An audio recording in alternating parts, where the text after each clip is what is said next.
The Colts were really bad last year. They were 4-12-1, one of the worst passing offenses in the league with Matt Ryan, Sam Ehlinger, Nick Foles. They were top 3 in allowed sacks on their quarterback. And with Shaq Leonard on the IR for most of the year, the defense could not get anything going either. And considering they have a rookie quarterback, a new head coach, and they didn't really make any big moves in free agency, it's understandable to see why Vegas experts project this to be a bottom 5 team. It's understandable why ESPN analysts project this to be a bottom 5 team. But I'm not either of those things, and I think the Colts are going to shock a lot of people. I think the Colts are going to be pretty good this year for 3 reasons. Number 1, they have a semi-favorable schedule.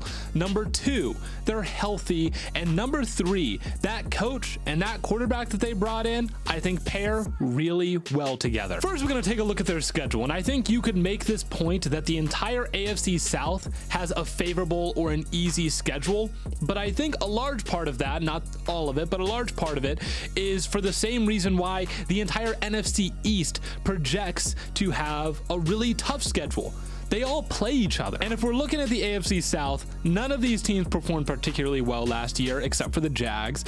And none of these teams project to be particularly great this year, again, minus the Jags. So I want to take a step back away from the divisional matchups and take a look at their non-divisional games, where you have the AFC North, the NFC South, the Patriots, the Raiders, and the Rams. How many really tough games are in that mix? The AFC North is a pretty tough division, but the Browns aren't bulletproof, and I'm saying that as a Browns fan. The Steelers aren't bulletproof. The Ravens have been injury prone over the past few years, although they look to be really good this year. And the Bengals, of course, are going to be pretty damn good. But there are winnable games in that division. In the NFC South, there are absolutely winnable games. The best team in this division is going to have like 9 wins, maybe 10. You can get 2 wins here. The Raiders could be a tough game. They've got some really nice skill position players, and they play late in the season. So if they're competing for a playoff spot, that could be a dogfight. But the Raiders on defense, outside of a handful of guys, just don't wow me. And then you have the Rams. But I will bring this up because I brought it up with the Bears last year. Every fan base thinks that they're going to beat every single bad team that they play, but if you're one of those bad teams, that just might not be the case. And even some good teams might lose to a bad team that they should not lose to at some point. So the Colts might have a nice schedule lined up, but do their fans really have a reason to be optimistic? I think the thing that defines most bad teams is, number 1, a lack of vision, a lack of understanding what kind of team you want to be, and number 2, an obvious lack of talent. And the first typically implies the second. I think at least offensively, the Colts have both of these things. They have Anthony Richardson at quarterback, who you can have your opinion on as far as what you think he's going to be, but ultimately, I think any starting caliber quarterback is a massive upgrade from what they were dealing with last year. It was one of the worst quarterback situations in the entire NFL. And his ability as a runner offers something similar to what the Bears had last year, but with a 6'4", 250-pound frame. Then you have Jonathan Taylor, who is, I think, still one of the best running backs in the NFL.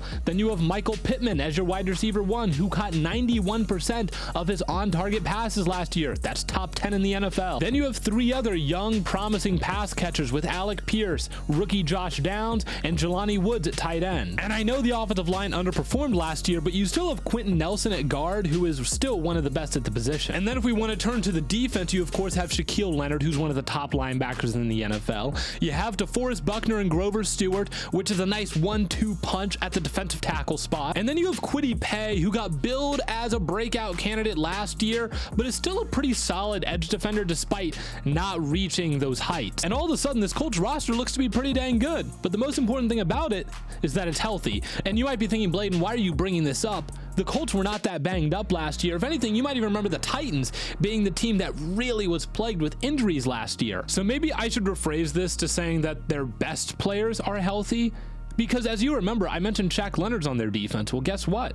He only played like 3 games last year. This is a guy that typically leads the league in turnovers forced in a season, and he played 3 games for the Colts last year. This is a 3-time first-team All-Pro defender that we're talking about. That on its own drastically changes the defense, because last year the defense was a mess. Why? Because they were missing their best player. Then you have Jonathan Taylor, who only missed 6 games last year, but really he missed 7. He only played 2 snaps in the Vikings game last year. Oh, and speaking of snaps, Jonathan Taylor had over 100 fewer snaps than Nick Chubb and Derrick Henry. There were 24 running backs that had more snaps than Jonathan Taylor last year. And Tony Pollard had more carries than Jonathan Taylor, despite sharing a backfield with Zeke Elliott still. So it's no surprise that if your quarterback play is bad and your best offensive player is a running back and he is hurt for extended periods of time, that your offense is going to be bad. But there is so much hope for this season, not only because these two players are healthy, but because of the pairing of Shane Steichen and Anthony Richardson. This is the dream team of quarterback coach tandems. I like Coach Steichen a lot. You know, I love him. Kind of mad at him right now. You know, he beat me bowling when I was here on my visit.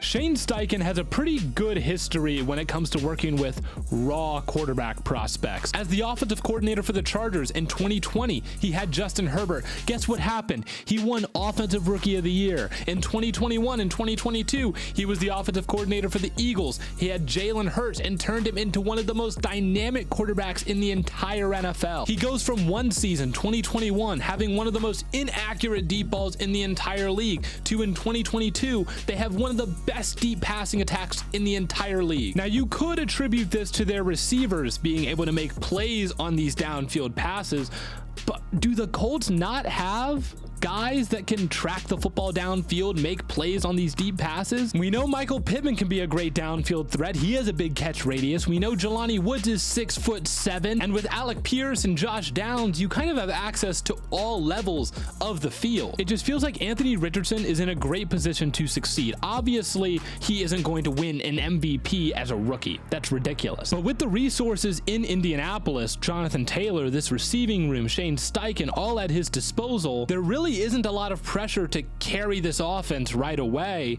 because the situation is just so favorable. So then the only thing you're asking him to do right now is just the stuff that he's already good at, which we haven't even talked about all that Anthony Richardson brings to the table right away. We can talk about his running ability because I think that's going to be amazing, but I think the biggest difference that most people are going to notice right away is how few sacks he takes. Just the way that he can move in the pocket and avoid pressure and handle pressure is really next level, especially compared to the guys that they had last year. Brother, they had Matt Ryan, Sam Ehlinger, and Nick Foles. Behind an underperforming offensive line, it's no surprise that they got sacked 60 times. Richardson changes basically everything about this offense. He's going to elevate the run game. He's going to take pressure off the offensive line. He's going to take pressure off of Jonathan Taylor so that he's not being run into the ground. Over the past couple of years, you've had a situation where Jonathan Taylor has to be the entire offense, but now with Anthony Richardson, you don't need him to be the entire offense. You don't need Taylor to be the entire offense.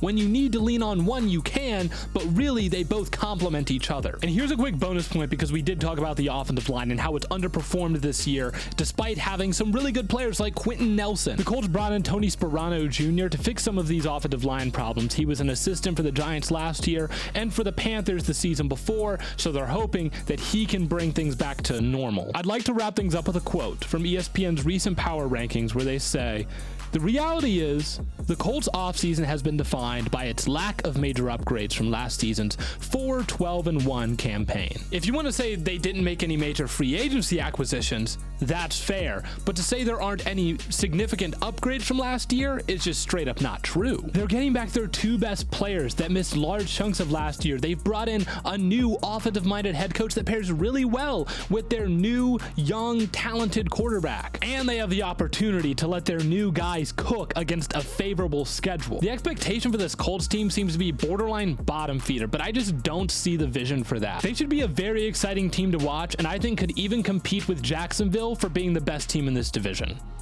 I'm a reporter who at the combine asked you about being labeled as potentially a project quarterback. I know that.